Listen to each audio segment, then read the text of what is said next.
Good morning, or afternoon if you're watching in the afternoon. Going to do a video now about fibre optics and their uses in use. Going to be quite a long video. I'd say probably too much to comfortably watch in one go. So I'll try and divide it into three parts. At the very least, I'll take a bit of a break during the between the sections. You might have to Google it and do a bit of further reading, see if you can find other videos on this. So there's a few bits in here that are a bit difficult. The beginning of the story is not too bad though. So hopefully you know that one of the really big commercial uses for fibre optics is communication. That we're using fibre optics. Here's America, here's Europe, and in between there's a lot of sea. And we need to be able to get signals from one side to the other.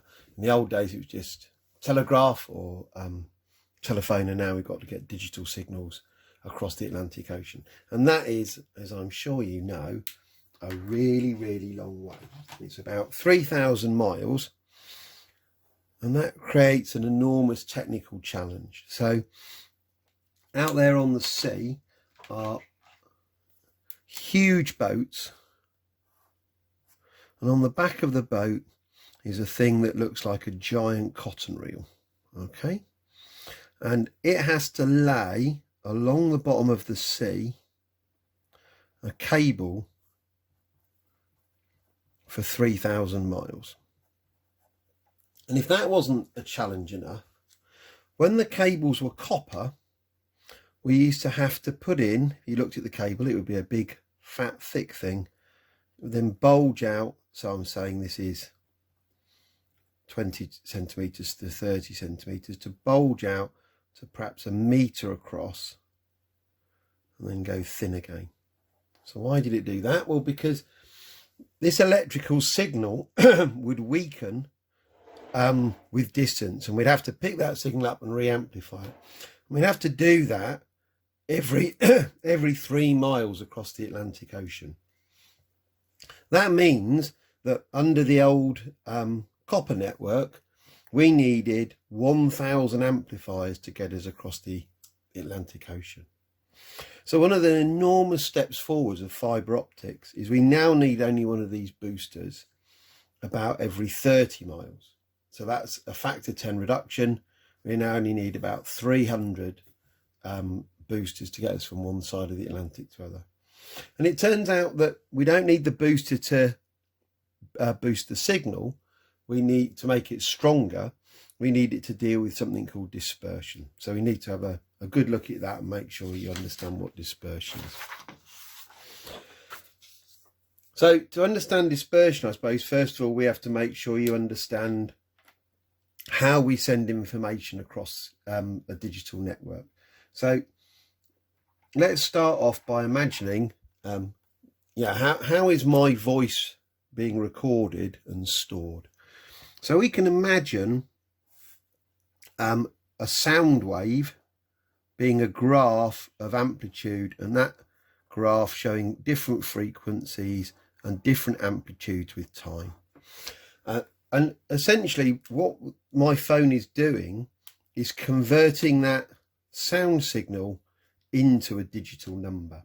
And the way it does that is effectively very simple. It just asks the question, at different times, how tall is that wave? So in other words, we're going to convert that entire wave into a set of coordinates. We don't need to worry too much about the y coordinate, because we just probably at the moment it's asking the question, how loud is my voice? Probably 20,000 times a second, so that's a given.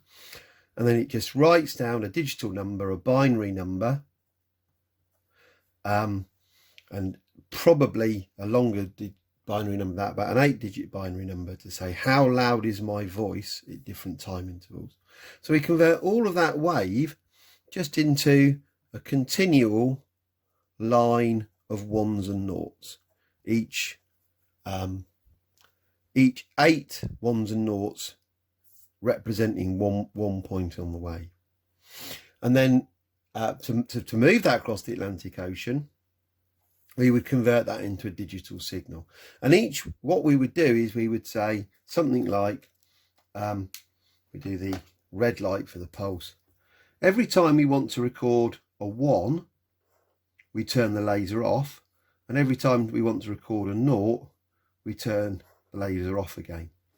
So we put into our laser, put into our fibre, our laser turning on and off, and then those come out, pulses come out the other end, ideally exactly the same, and then we can convert them back into digital numbers.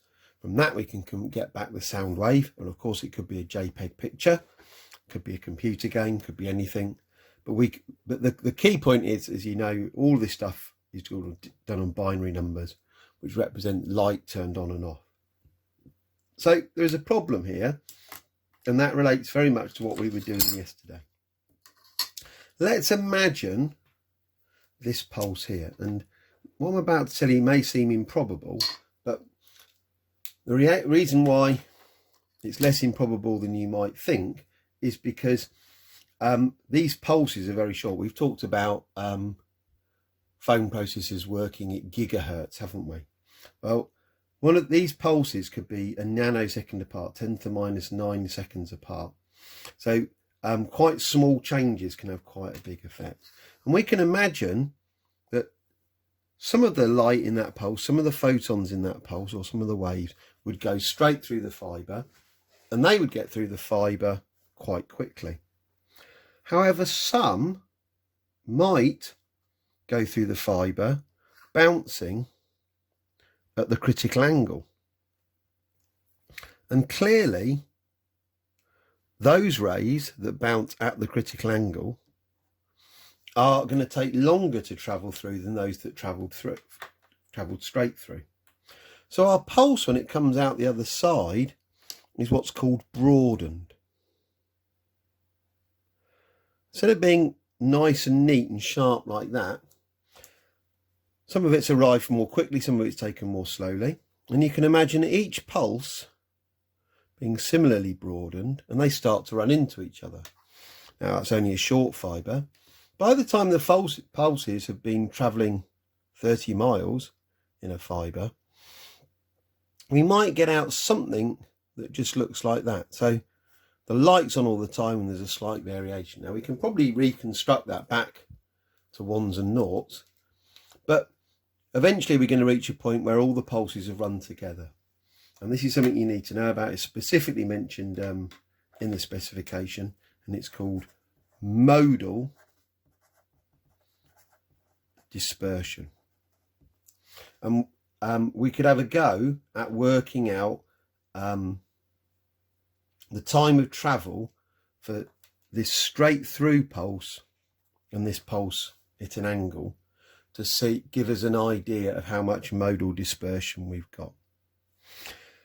Okay, so for the sake of argument, we're going to make our fibre 1 kilometre, that's 1,000 metres long. And we're going to imagine that the refractive index is, say, 1.7. So the first thing we're going to do is we're going to work out how long will it take that straight through beam of light to travel 1 kilometre. So the speed of light in that material is 3 times 10 to the 8 over 1.7. The distance it needs to travel is 1,000 metres. So you can just pause the video now and use speed equals distance over time to work out how long it will take the pulse to travel 1,000 metres. So I'm back. First of all, let's just work out the speed. 3x8 divided by 1.7 gives me, press the end button, 1.7647 times 10 to the 8 meters per second. Speed is equal to distance over time, so time is equal to distance over speed is 1,000 divided by 1.76 times 10 to the 8. Okay, 1000. On the bottom, 1.7647 exp 8 equals, only takes 5.66 times 10 to the minus 6 seconds to travel through. Now I'm going to change pen colour. I'm going to have a slightly more difficult problem. We're going to work out how long did it take this ray to travel through. Still going to have exactly the same speed, but it's clearly travelled further because it's going at a diagonal. So what we'll need to do to start with is work out the critical angle. So sine theta c is equal to 1 over n, 1 over 1.7. And then we're going to have to think, well, how much further does it travel? Well, the best way of doing this is to imagine we've got a triangle now. Right? People can get, it feels a bit odd what we're about to do, because logic would tell you that I've got to work out how many triangles there are going to be. Surely I need to know how thick the fibre is, but that's not true. All these triangles are similar. They have the same angles. So what we're interested in is how much longer is that side than that side. Okay, so we know in effect that this is 1,000 meters. This is the critical angle, and this side here is the hypotenuse of that triangle. So we can say that sine theta is equal to opposite over hypotenuse, and from that we can work out the length of that side, and then from that we can work out how long it will take the pulse to travel along the length of this fibre. If you're struggling a bit, just work out the critical angle for yourself. Check that you got that right. Maybe watch me do the distance, and then you do the speed over distance over time bit on your own. But if you can, do the whole thing on your own. Right, hopefully you've made some progress with that.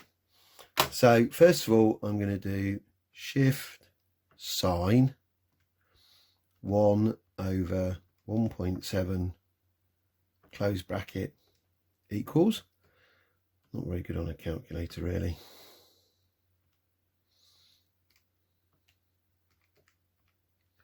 right, so I think what I need to do is, yeah, there we go. So the critical angle is 36 degrees.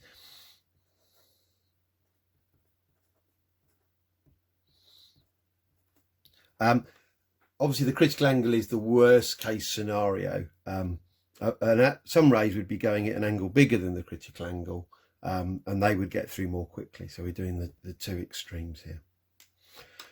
So then we can say that sine 36.031, of course, if you were really on the ball here, you would realise you didn't ever need to know the angle, you just needed to know the sine of the angle, is 1,000 meters over the actual distance d that the light's going to travel. So d is equal to 1,000 divided by sine 36.031.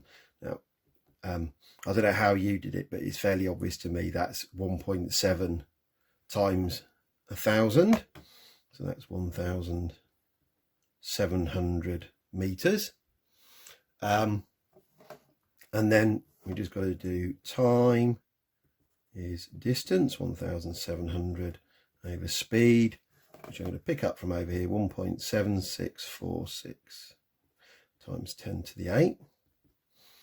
So what 1700 divide 1.7647 exp 8 equals, okay, now we've got 9.569 times 10 to the minus 6 seconds. Now I was talking about putting in pulses every nanosecond, every 10 to the minus 9 of a second.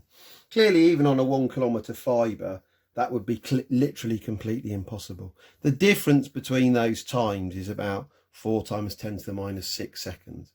So we couldn't put pulses in much faster than that. There must be a solution, and we'll come to that later. We'll talk about a partial solution in a moment. So that's called modal dispersion. It's the difference in time between a straight through ray and a zigzagging ray. Just going to quickly show you a partial solution to that before we go on to material dispersion. We talked yesterday about adding a cladding to our fibre, didn't we? And what we said the effect of the cladding is it increased the critical angle. And I said that it would become clear why we might want to do that. If we increase the critical angle, if we make that angle bigger, the difference in distance between going straight down the fibre and going down the fibre at an angle becomes smaller and smaller, and the problem of modal dispersion gets less and less. So in fact, increasing the critical angle by adding a cladding has helped the situation. There are other ways we can get around it as well, but for the moment you need to know there are 3 advantages of a cladding. It increases the critical angle, so the difference in time to travel through the fibre between different routes is reduced. It means if we get a scratch on the outside of a fibre, the light never makes it to the outside of the fibre and the light doesn't escape. And it gives one final benefit. If you have 2 fibres, let's imagine them like this, and we've got light bouncing down by total internal reflection, if the 2 fibres are actually touching there, you're no longer going into a medium of a higher refractive index. It's actually possible for the light to cross over from one fibre to the other and muddle up our digital signals. Right, got one more sort of dispersion to go through now. I've been talking for 17 minutes. Feel free to have a short break before coming back to this. So,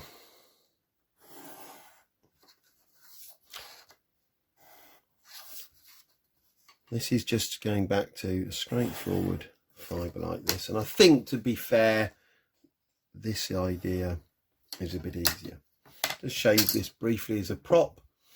You would have seen either in the previous video or somewhere in your life, like travelling through that prism and undergoing dispersion, the light being split up into a rainbow. And we've said that that's because the refractive index for red light and blue light is different. The red light travels faster through the glass than the blue light, and that pretty much gives away the game on this problem, doesn't it? So let's imagine some blue light travelling through, and then let's imagine some red light travelling through. And let's just keep it really simple. Let's just say that the speed of light for the blue light, which I said would be travelling through, is 2.3 times 10 to the 8 meters per second. And let's say our red light is 2.5 times 10 to the 8 meters per second. Our pulse goes in, made of white light. So we have to have a pulse made of all the different colours of the spectrum, and each colour would take a different time to travel through because it's going at a different speed, and therefore our pulse would be broadened on the way out, and we've got the same problem as before. There is, of course, a very simple solution to this problem, and that simple solution is you only use monochromatic light. You'd only use one wavelength of light. There's no way any commercial fibre optic for communication uses anything other than very, very strictly monochromatic light. I'm just going to quickly round off now this very last bit. It's nearly 20 minutes, so you might want to stop. Isn't strictly on the specification. On the other hand, it is as good a bit of physics as we do. So let's have a look in the real world how they solve this problem. Now, actually, what I should be doing, you draw a cross section of a fibre optic. So this is what's called a stepped index fibre. What we've been talking about is a stepped index. So we've got a core, and we've got a cladding, and we've got an abrupt change of refractive index as you go from one to the other. What we're dealing with here is what's called a graded index fibre. We keep the centre of the fibre has got a fairly high refractive index, or a fairly low wave speed. The edges have got a low N or high C, low N, high C. So what happens now when we put a pulse through? Let's just imagine there's our straight through ray. What does that do? Well, it travels relatively slowly because it's in the high refractive index area. Let's try sending in a pulse at an angle now. Well, our ray will travel off centre, and as it travels into the lower refractive index, it gets bent towards the normal, and as it's slowly changing in refractive index, it gets steered all the way round, and we can end up with our ray doing something like that through the fibre. So how does that help? Well, this ray has travelled further, hasn't it? But it also travelled faster. So if we get our grading of the refractive index correct, then both pulses come out at the same time, and then we can keep our remove our dispersion, and the pulses of light can travel very quickly through the fibre. Okay, thank you very much. Hope you found that helpful.